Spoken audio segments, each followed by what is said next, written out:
Hello friends, previous video में हमने conservation of plant and animal जो क्लास 8 का चैप्टर नंबर 7 है साइंस का, इससे कुछ टॉपिक्स डिस्कस किए थे। अब हमारा नेक्स्ट टॉपिक आता है red data book. Red data book क्या होता है? देखिए, प्रोफेसर अहमद जो है बच्चों को बताते हैं। देखिए, हमने एक बच्चों का ग्रुप देखा था स्टार्टिंग में चैप्टर के, उसी की हम बात कर रहे हैं। तो प्रोफेसर अहमद उन्हें बताते हैं कि रेड डाटा बुक जो है ना, एक बुक होती है जिसमें जितने भी एंडेंजर्ड प्लांट्स एनिमल्स हैं उनका रिकॉर्ड रखा जाता है। तो हर प्लांट्स के लिए, एनिमल्स के लिए और दूसरी स्पीशीज के लिए अलग अलग रेड डाटा बुक्स होती है। ठीक है। नेक्स्ट टॉपिक हमारा है माइग्रेशन। अब जो the excursion of party that enters deeper into the forest under the guidance of Madhav ji. अब बच्चे और अंदर जाते हैं फॉरेस्ट में माधव जी के साथ।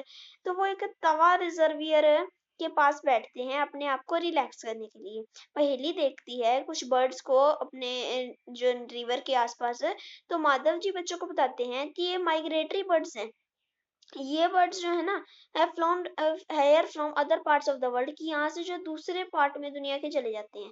माइग्रेटरी बर्ड्स जो है ना, बहुत लंबे लंबे एरिया को में उड़ते हैं every year during a particular time because of climate changes. यानी कि जब क्लाइमेट चेंज होता है तो एक एरिया छोड़ के दूसरे एरिया में बहुत लंबी उड़ाने भर के वो चले जाते हैं। ऐसा हर साल करती हैं। They fly for laying eggs as the weather in their natural habitat become very cold. अब जब वहाँ का मौसम ठंडा हो जाता है तो वो दूसरे रीजन में चले जाते हैं ताकि वो अंडे दे सकें और वहां पे इनहोस्टिबल हो सके।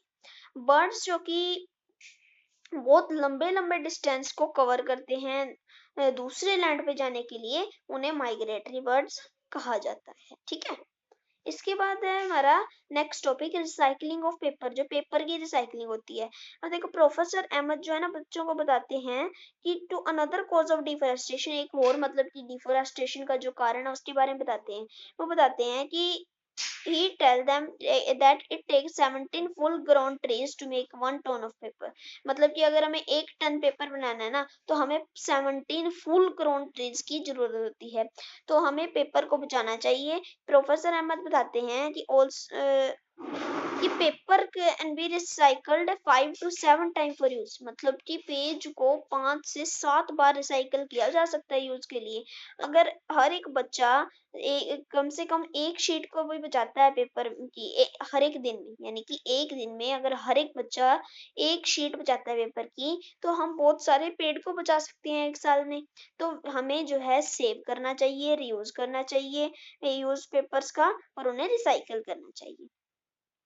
तो इससे जो है ना, हम केवल ट्रीज को सेव नहीं करेंगे बल्कि एनर्जी को, वाटर को, जो पेपर बनाने में जरूरत होती है जिनकी, उसको भी सेव करेंगे। और जो हार्मफुल केमिकल्स का यूज है पेपर मेकिंग में वो भी कम होगा। ठीक है। अगला टॉपिक हमारा रिफोरेस्टेशन। देखिए, यहाँ पे डिफोरेस्टेशन नहीं है, ये है रिफोरेस्टेशन। डिफोरेस्टेशन में था पेड़ों को काटना, पेड़ खत्म हो रहे हैं। रिफोरेस्टेशन पढ़ते हैं क्या होता है। प्रोफेसर अहमद बताते हैं कि जो आंसर है डिफोरेस्टेशन का वो है रिफोरेस्टेशन, की अगर हमें डिफोरेस्टेशन खत्म करना है तो उसका जो आंसर है वो है रिफोरेस्टेशन। रिफोरेस्टेशन क्या होता है? Restocking of the destroyed forest by planting new trees. यानी जो जंगल खत्म हो गए हैं वहां पे नए पेड़ दोबारा से लगाना। अब जो प्लांटेड ट्रीज हैं वो should generally be of the same species, कि वहां पे जो है ना सेम स्पीशीज की होनी चाहिए जो कि उस जंगल में होने चाहिए। We should plant at least as many trees as we cut. तो कम से कम हमें उतने पेड़ तो उगाने ही चाहिए जितने पेड़ हमने काटे हैं। ठीक है। रिफोरेस्टेशन जो है नेचुरली भी होती है। If the deforested area is left, अब अगर मान लो कोई पे से पेड़ काट दिए, उसको ऐसे ही छोड़ दिया, तो आपने देखा है कि वहां पे ना खुद से ही पौधे उग जाते हैं, बहुत सारे पेड़ खुद से ही उग जाते हैं। तो वहां पे जो है ना ये नेचुरल रीग्रोथ होती है, नेचुरल रिफोरेस्टेशन होता है। In natural reforestation there is no role of human. अब यहाँ पे हमारा तो कोई रोल नहीं है। We have already made a tremendous damage to our forest, कि हमने बहुत सारा फॉरेस्ट को डैमेज डाला है। If we have to retain our green wealth, तो अगर हमें ग्रीन वेल्थ को वापस लाना है जनरेशंस के लिए, तो हमें ज्यादा से ज्यादा पेड़ उगाने चाहिए। प्रोफेसर अहमद बताते हैं कि इंडिया में हमारे पास फॉरेस्ट कंजर्वेशन एक्ट है। ये एक्ट का जो एम है, इसका जो मिशन है, वो है कि वो प्रेजर्वेशन और कंजर्वेशन कर सके नेचुरल फॉरेस्ट का, और मीट कर सके जो पीपल की बेसिक नीड है जीने की जंगल के आसपास। ठीक है।